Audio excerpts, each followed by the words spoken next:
बड़ी खबर बता दें, महुआ से चुनाव लड़ रहे हैं तेज प्रताप, चौथे नंबर पर हैं। उनके खिलाफ आरजेडी ने भी कैंडिडेट उतारा था। वहां खुद तेजस्वी गए थे प्रचार करने के लिए। 5,823 वोटों से तेज प्रताप पीछे चल रहे हैं। सुमित, आप नीरज जी को ही बधाई दे रहे थे तेज प्रताप के लिए, और बहुत इल्जाम लगते हैं एनडीए पर भी। उस सीट पर आरजेडी भी नहीं है, चिराग पासवान की पार्टी आगे चल रही है। ये खबर कितना खुश कर रही होगी नीरज जी को, मुझे नहीं पता कि चिराग की पार्टी वहां आगे चल रही है। नीरज जी से एक सवाल है सर। नीरज जी, आपके विरोधी ये भी कहते हैं, आप बेशक इसे कहें कि नीतीश कुमार का चुनाव है, बहुत शानदार उनका प्रदर्शन है, बीजेपी का भी, लेकिन आरजेडी के नेता खासतौर पे कहते रहे कि अगर इतना अच्छा काम किया था नीतीश कुमार ने, इतनी अच्छी छवि थी, तो 1 करोड़ से ज्यादा महिलाओं को 10,000 रुपए क्यों देने पड़े?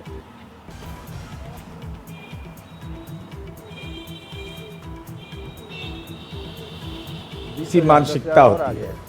देखिए, महिला रोजगार योजना के बारे में जरा सा थोड़ा सा 10 सेकंड हम आपका लेंगे।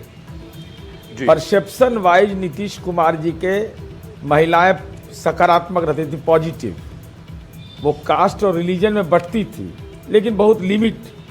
एक नया ब्लॉक नीतीश कुमार जी ने बनाया जब सरकार में आए। जब पंचायती राज में आरक्षण दिया उस समय चुनाव था। जब बेटी को साइकिल दिया तो चुनाव था। जब बेटियों के सशक्तिकरण का काम किया, चुनाव था। तो महिला रोजगार योजना ने कौन तबका है जिसको उन्होंने नीतीश कुमार जी ने आर्थिक रूप से स्वावलंबी करने की कोशिश की है? वह महिला में अति पिछड़ा और दलित, मोस्ट बैकवर्ड और दलित महिलाएं जो है, जो इकोनॉमिकली और सोशली बैकवर्ड है, उसकी संख्या बड़ी भागीदारी है। उस पर ध्यान किसी का जा नहीं रहा था। पूरे चुनावी अभियान में मैं लगातार बोल रहा था कि नीतीश कुमार जी के इस सामाजिक आधार का विस्तार हुआ है।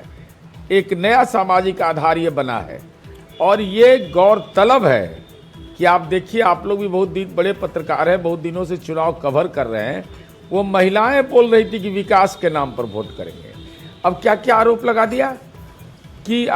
दिया कि ये इंटरेस्ट पर पैसा दिया जा रहा है, वापस लिया जाएगा। भैया, पूरा रोड मैप इसके लिए बनाया गया है। हम लोगों ने केवल घोषणा नहीं किया है, उसके प्रशिक्षण के लिए, उसके मार्केटिंग के लिए नीरज जी एक पोस्टर लग रहा है। नीरज जी एक पोस्टर हम दिखा रहे हैं दर्शकों को, किया हमने। टाइगर अभी जिंदा है, पोस्टर दिखा रहे हैं, टाइगर अभी जिंदा है।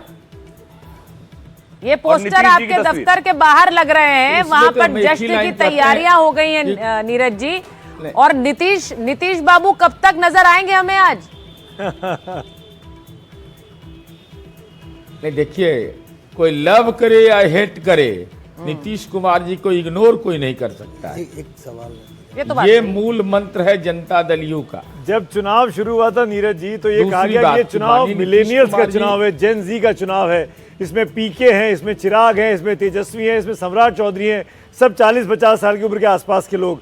ऐसे में नीतीश कुमार जो 75 को छूने वाले हैं, वो तमाम अपने से उम्र के आधे बच्चों को इतनी बुरी तरीके से पटखनी देंगे 20 साल शासन में रहने के बाद।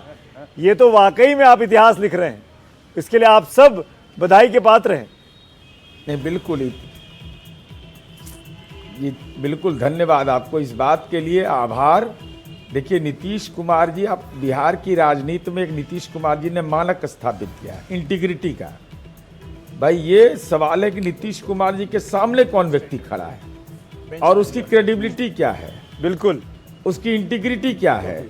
ये बात कभी सवाल में दिमाग में आता ही नहीं है लोगों का कि भाई नीतीश कुमार जी के सामने कौन तेजस्वी यादव कहते हैं कि हमारा उम्र अभी कच्चा है, 36 साल उम्र हो गया, 36 ईयर, 2 बच्चे हैं, और कह रहे हैं कि हम कच्चा हैं।